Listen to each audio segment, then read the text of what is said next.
साथियों नमस्कार, मैं राम प्रताप सिंह कुशवाहा। हमारे चैनल ज्ञान एंड नॉलेज में आप सबका स्वागत है और अभिनंदन है। आज मंगलवार है और वो भी आज निर्जला एकादशी, भीष्म एकादशी है। तो बिल्कुल निसंदेह आप लोग इंतज़ार कर रहे होंगे सुबह से किसी पावन ग्रंथ की जानकारी के विशेष प्रोग्राम के संबंध में। तो आज श्रीमद् भागवत गीता हमारे सामने है और ये देखिए, ये जो बीच में है ये श्री जयदयाल गोयंदका जी के द्वारा लिखित है और ये श्री प्रभुपाद जी इस्कॉन वालों की तरफ से की कृति है। ये भी इंग्लिश में है, ये हिंदी में है और ये श्री रामचंद्र डोंगरे जी महाराज जी का श्रीमद् भागवत रहस्य है। तो गीता आज विषय चुना गया है पावन गीता के बारे में। अब अगर समुद्र को भी अगर हम स्याही बना लें और दुनिया भर के जितनी भी चीज़ें हैं उनको अगर हम कलम बना लें तो भी गीता के विषय में स्याही कम पड़ जाएगी। ये हमारा बिल्कुल यथार्थ कहना है। गीता इतना दिव्य विषय है, इतना महान विषय है और गीता तो सीधे सीधे ईश्वर भगवान योगेश्वर कृष्ण जी के द्वारा इस मृत्यु लोक में एक एक शब्द स्वयं बोली गई वाणी है और वो भी कुरुक्षेत्र में। कुरुक्षेत्र क्या है? धर्म क्षेत्रे कुरुक्षेत्रे। गीता का पहला श्लोक चालू होता है। एक सज्जन मैंने सुना था, एक स्कॉलर एक व्याख्यान दे रहे थे जो गीता के बारे में भ्रम एक उत्पन्न कर रहे थे और गीता के विशद अर्थ को गलत रूप से बता रहे थे। वो कह रहे थे गीता युद्ध से प्रारंभ होती है और युद्ध ही उसमें पूर्ण तरह से ओतप्रोत है। तो उनको आज सुधार कर लेना चाहिए कि गीता कुरुक्षेत्र से नहीं, गीता युद्ध क्षेत्र से नहीं, गीता धर्म क्षेत्र कुरुक्षेत्र, धर्म क्षेत्र। जहाँ धर्म क्षेत्र हो गया वहाँ तो न्याय और अन्याय, अधर्म और धर्म, नीति और अनीति, सकारात्मक और नकारात्मक, पॉजिटिव और नेगेटिव, जितनी भी दुनिया की विचारधाराएं हैं वो सब समाहित हो गई। ऐसा क्षेत्र था कुरुक्षेत्र, जो आज भी हरियाणा में एक ज़िले के रूप में, जहाँ पर सूर्य सरोवर बना हुआ है और वही पावन कुरुक्षेत्र है जो इस युद्ध के पहले भी वहाँ राजा कुरु के द्वारा स्थापित किया गया था। राजा कुरु ने यहाँ पर गायों के प्रजनन और गायों की सेवा के लिए ये स्थान बनाया था। भगवान श्री कृष्ण जी ने युद्ध प्रारंभ होने के पूर्व, महाभारत युद्ध होने के पूर्व इस बात का मतलब दोनों पक्षों से मिलकर इस बात की योजना बनाई थी कि ये युद्ध कहाँ और किस भूमि में लड़ा जाए। तो वो कुरुक्षेत्र की भूमि चिन्हित की गई थी भगवान के द्वारा स्वयं, कि जिसके द्वारा इस युद्ध का जो परिणाम हो वो अखंडनीय हो, अकल्पनीय हो और अतुलनीय हो। और वहीं पर किसी को नहीं मालूम था कि भगवान अपने प्रिय शिष्य अर्जुन को मतलब गीता का उपदेश भी यहाँ पर इसी क्षेत्र में, इसी युद्ध क्षेत्र में, युद्ध की भूमि में ही प्रदान करेंगे।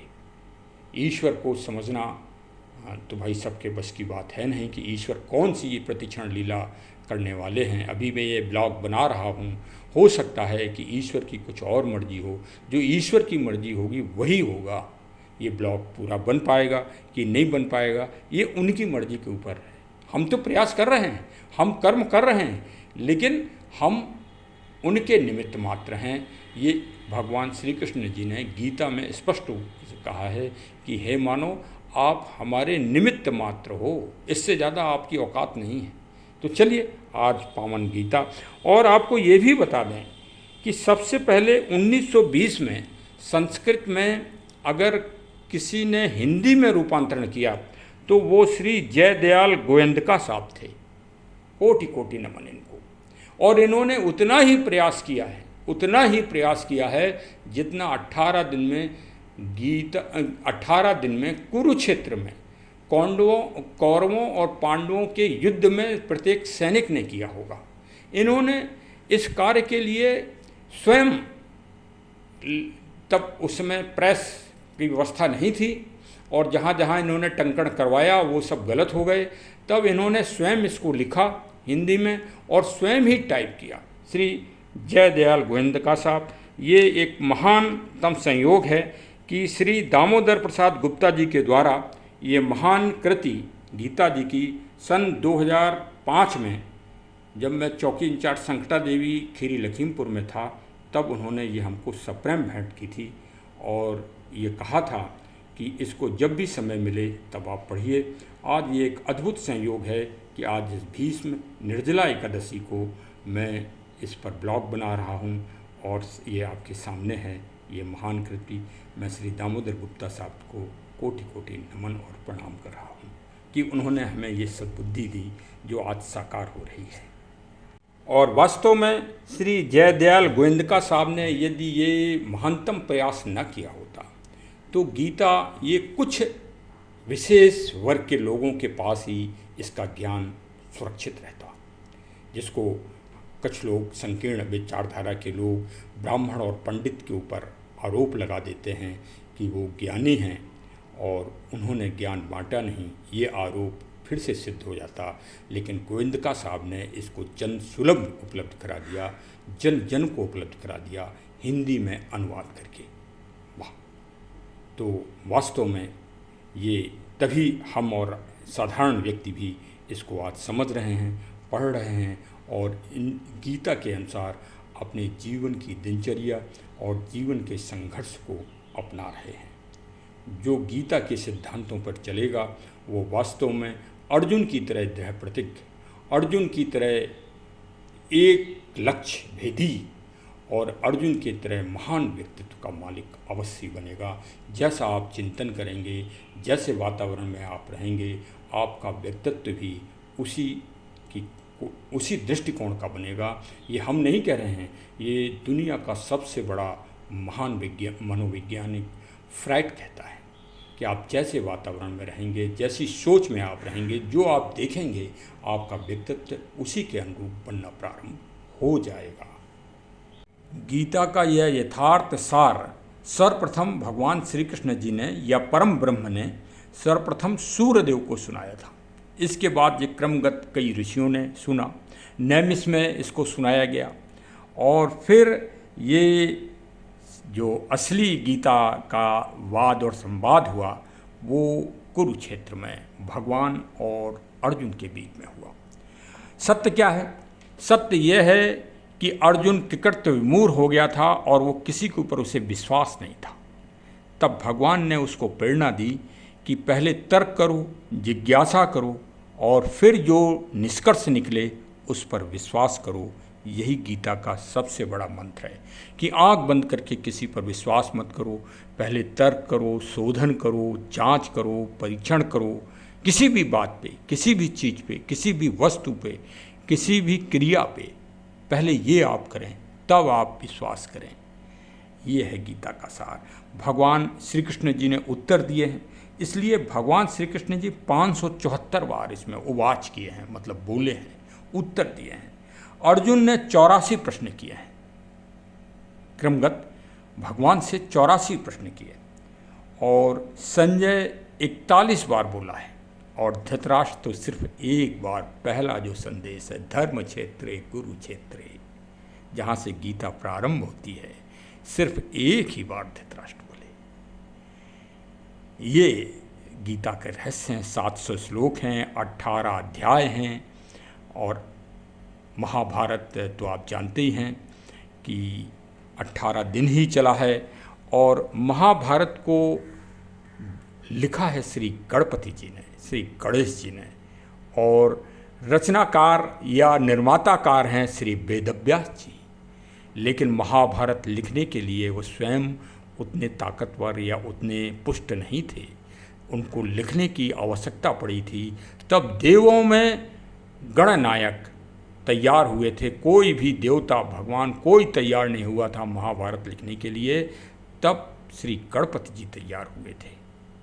ये भी एक रहस्य है क्योंकि गीता महाभारत का ही अंश है, अतः गीता को भी अगर लिखा है तो श्री गणपति जी ने ही लिखा है। गीता का जो मतलब कुरुक्षेत्र में जो मंचन हुआ है वो उस दिन शुक्ल पक्ष मार्गशीर्ष माह की एकादशी थी, द्वापर युग में उस समय। हाँ, और सिर्फ 45 मिनट ही ये वाद संवाद हुआ है गीता का। ये भी आपको बता दिया। और यह दुनिया में एकमात्र ऐसा ग्रंथ है या ऐसी किताब है जो जीवंत है और जिसकी जयंती हर वर्ष मनाते हैं। किस दिन? यही मार्गशीर्ष शुक्ल पक्ष एकादशी को मनाते हैं, क्योंकि उसी दिन गीता का जन्म हुआ एक तरह से। हाँ, एक रहस्य ही रहस्य है, सुनते चलिए। अब हम आधुनिक आपको उसमें ला रहे हैं कि गीता पूरी दुनिया में कैसे फैली, इसके लिए किसने प्रयास किया, ये भी जानना बहुत ज़रूरी है कि गीता का ये रहस्य जो आज हमें प्रत्युत्तर के रूप में मिल रहे हैं दूसरे समाज के लोगों के द्वारा, जो उनकी जीवन शैली है वो गीता के अनुरूप है, गीता के द्वारा काफ़ी कुछ प्रभावित है, जिसमें विशेषकर जर्मनवासी, इटालियंस आदि यूरोपियन के कई देश, कुछ अमेरिकन्स, इनने गीता पर शोध किया है। ये गीता में उनके पास कैसे पहुंची, इस रहस्य को जानना भी बहुत ज़रूरी है। तब आप गीता के महत्व को असली रूप में आप समझ पाएंगे कि वर्तमान समय में भी गीता कितनी महत्वपूर्ण है। ये मैं अपने ब्लॉग में पहले भी ये कह चुका हूँ और बराबर मैं इस बात को कहता हूँ कि अंग्रेज़ों ने मात्र 250 साल भारत में शासन ही नहीं किया, सिर्फ भारत को लूटा नहीं कि ये संपत्ति जैसे कोहिनूर को लूट ले गए, इस तरह से अन्य चीज़ें लूट ले गए। तो ये हम नहीं कह रहे हैं, जो उस समय के जो गजट हैं, जो बुक्स हैं, वो सब कहते हैं, उन्हीं के द्वारा लिखी हुई हैं, हम कोई आरोप तो अलग से थोड़ी लगा रहे हैं। तो उसी तरह से उन्होंने हमारे ज्ञान और हमारे ग्रंथों और हमारे पांडुलिपियों का जो रहस्य था उसको चोरी किया। अब क्योंकि बात गीता की चल रही है तो हम गीता के बारे में बात करें तो गीता को सर चार्ल्स विल्कस, जो ईस्ट इंडिया कंपनी के एक मतलब में काम करते थे, उनको ये प्रेरणा प्राप्त हुई। कहाँ? उनको ये प्रेरणा कलकत्ता में प्राप्त हुई कि गीता उस समय संस्कृत में थी और चूँकि पूरी तरह से उनको समझ में नहीं आ रही थी, कई भ्रम थे। उन भ्रम और सही ज्ञान प्राप्त करने के लिए वो काशी आए और काशी में उन्होंने ज्ञान प्राप्त किया और फिर उसका इंग्लिश में उन्होंने रूपांतरण किया और सबसे पहले सन 1785 में इंग्लिश अनुवादित बुक उन्होंने यहाँ के जो गवर्नर जनरल थे वॉरेन हेस्टिंग्स, उनको सप्रेम भेंट की। और देखिए उनका समर्पण, देखिए वास्तव में वो इस महान कार्य के लिए ही शायद भारत की महान भूमि में ये कार्य करने आए थे। बकाया तो सब लूट खसोट कर रहे थे, वो ये महान कार्य कर रहे थे और इस महान कार्य में उन्होंने अपनी नौकरी भी दांव में लगा दी थी। पहले ईस्ट इंडिया कंपनी ने उनको निकाल दिया, लेकिन तत्कालीन इंग्लैंड सरकार ने, ब्रिटेन सरकार ने उनको पूरे जीवन पर्यंत के लिए सर्विस भी प्रदान कर दी। ये है गीता का रहस्य और ये है भगवान श्री कृष्ण जी की माया, ये है उनके समर्पण के प्रति अगाध कृपा। और इस तरह से गीता फिर सबसे पहले ब्रिटेन, इंग्लैंड में पहुंची और उसके बाद फिर अन्य यूरोपीय कंट्री में पहुंची।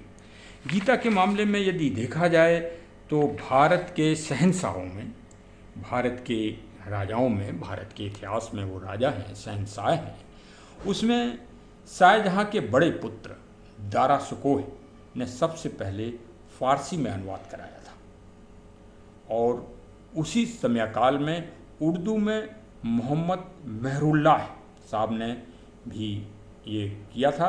ये एक फ़लस्तीनी फतेह कमांडो थे।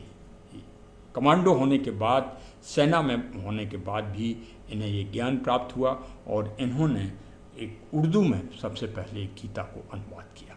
इसलिए गीता का ज्ञान हमारे अरब कंट्रीज जो हैं उनमें भी पहुंचा, यूरोप के साथ साथ। अच्छा, हमको एक प्रश्न समय समय पर कुछ महानुभावों, कुछ विद्वान लोगों के द्वारा चर्चा में सुनने को मिलता है कि गीता सिर्फ मतलब वेदव्यास जी के द्वारा लिखी गई, इसके बाद फिर उसकी चर्चा ही बंद हो गई, या उस पर कोई लेख लिखे नहीं गए, या एकदम फिर जो अंग्रेज़ों के टाइम पे ही वो निकल कर आई, या दारा शकोई के समय वो प्रसंग में आई, ऐसा कहते हैं कई लोग। तो ये मैं उनकी जानकारी के लिए बता दूं कि गीता एक ऐसा महान ग्रंथ है जिस पर समय समय पर महान आत्माएं जो इस दुनिया में आती रहीं, उन्होंने अपने अपने भाष्य लिखे, अपने अनुसार गीता का विवेचन किया, विश्लेषण किया, जिसमें पूज्य महान श्री शंकराचार्य जी द्वारा शंकर भाष्य, गीता भाष्य लिखा गया। फिर पूज्य श्री रामानुजम जी के द्वारा लिखा गया, और फिर श्री माधवाचार्य, श्री निम्बकाचार्य, श्री भास्कराचार्य, श्रीधर स्वामी, श्री आनंदगिरी, संत ज्ञानेश्वर, संत बलदेव, विद्याभूषण, महर्षि अरविंद और श्री रविंद्रनाथ टैगोर और पूज्य भंवर लाल व्यास, महात्मा गांधी जी, एडविन अर्नल्ड द्वारा द सांग सेलेस्टियस 1885 में लिखी गई, और 1778 में विद्वान डूपरो के द्वारा भी लिखी गई। मतलब अब आप देख लीजिए कि भारतीय जो दर्शन के महान व्यक्ति हुए हैं समय समय पर, माधवाचार्य जी, निम्बकाचार्य जी, भास्कराचार्य जी, इन्होंने तो गीता संग्रह आदि महान ग्रंथ लिखे ही, साथ में अंग्रेज और हमारे मुस्लिम जो स्कॉलर्स हैं वो भी पीछे नहीं रहे गीता के ज्ञान को प्राप्त करने के लिए, और गीता इस तरह से संपूर्ण विश्व में फैल गई। सत्य बात तो ये है। और ओशो रजनीश जी का गीता दर्शन, महात्मा गांधी जी के सत्य के प्रयोग, और राजस्थानी में श्री भंवरलाल व्यास, और गढ़वाली भाषा में श्री देवेंद्र प्रसाद चमोली, और जो मैंने आपको बताया कि 1920 में श्री जयदयाल गोविंदका साहब द्वारा श्री हनुमान पोद्दार साहब जी के सहयोग से जो प्रिंटिंग मशीन डाली गई इस गीता को हिंदी में अनुवाद प्रिंट करने के लिए, वही आज हम गीता प्रेस के रूप में देखते हैं, जो दुनिया की सबसे रिकॉर्डेड आज ग्रंथ और किताबें प्रिंट करने की सबसे बड़ा एक वो बन गया है, मतलब स्थान, जिसको वर्ष 2023 में गांधी शांति पुरस्कार से सम्मानित किया गया है। ये वही मशीन है जो सर्वप्रथम श्री हनुमान पोद्दार और श्री जयदयाल गोविंदका साहब के द्वारा 600 रुपये में परचेज की गई थी 1923 में, और 2023 में वो दुनिया के गांधी शांति पुरस्कार पाने में सफल हुई।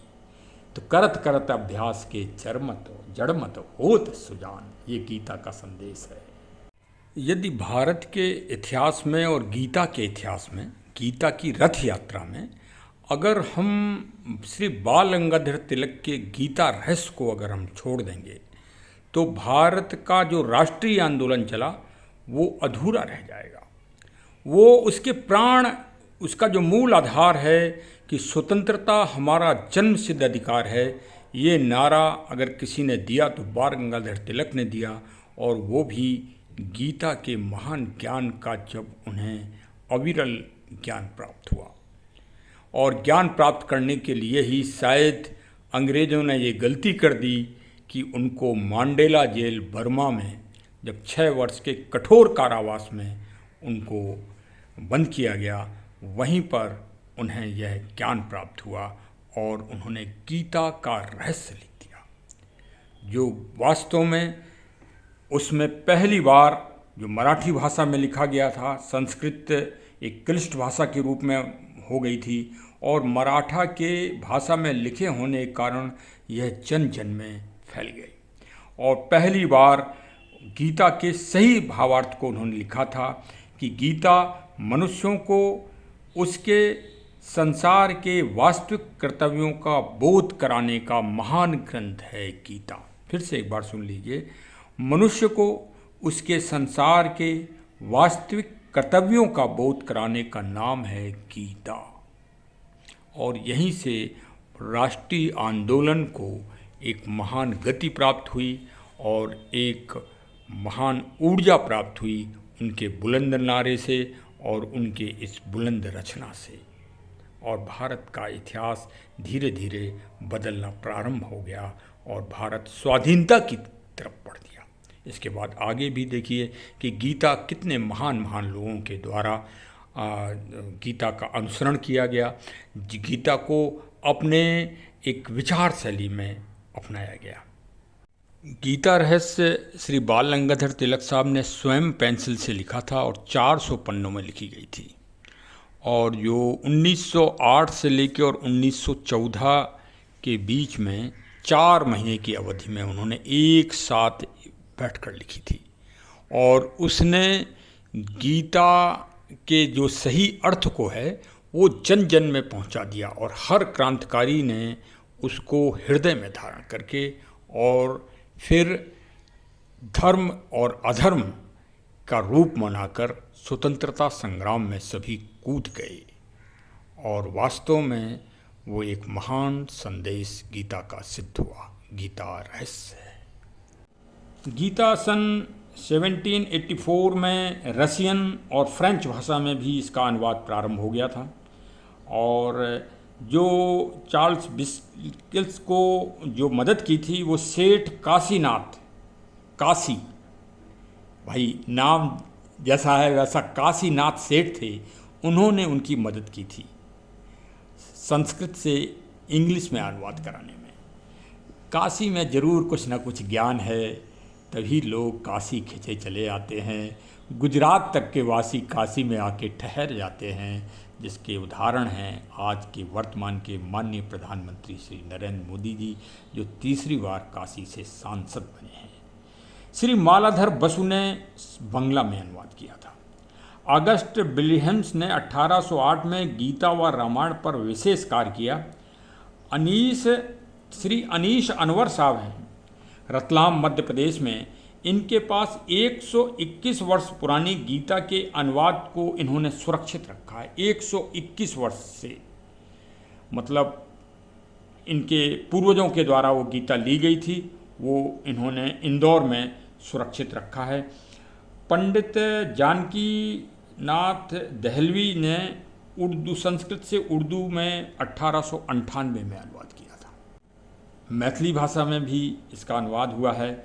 और एक और विशेष बात है कि एक ही मान्यवर हैं श्री आशीष बरोट अहमदाबाद के, जिन्होंने अकेले 39 भाषाओं में इसका अनुवाद कराया है। झारखंड बहुत ही मतलब अध्यात्म के दृष्टि से बहुत ऊंचा प्रांत है, वहाँ पर श्री राजेंद्र प्रताप देव ने किया था। और आपको एक दुर्लभ और जानकारी दे रहे हैं कि 16 जुलाई 1945 को जब एटम बम का सबसे पहले परीक्षण हुआ था, तब ओपेनहाइमर जूलियस रॉबर्ट जो इसके निर्माता थे, उन्होंने गीता का ही उपदेश उसी क्षेत्र में बोला था। दुनिया के महानतम वैज्ञानिक श्री अल्बर्ट आइंस्टीन गीता जी से प्रभावित थे, प्रतिदिन गीता को पढ़ा करते थे।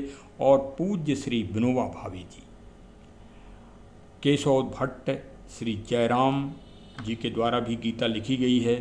इस कारण इस तरह से आप पाएंगे कि गीता एक ऐसा महानतम ग्रंथ है जो दुनिया की सारी भाषाओं में इसका अनुवाद हो चुका है।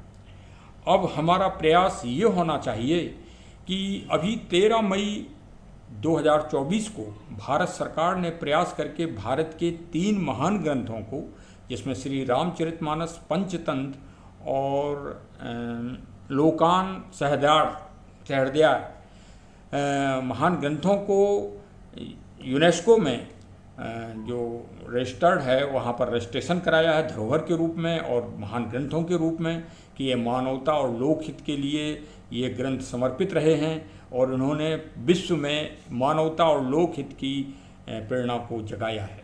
उसी तरह से गीता को भी रजिस्टर्ड हो जाना चाहिए और उसके लिए हम सबको प्रयास एक नए सिरे से करना चाहिए।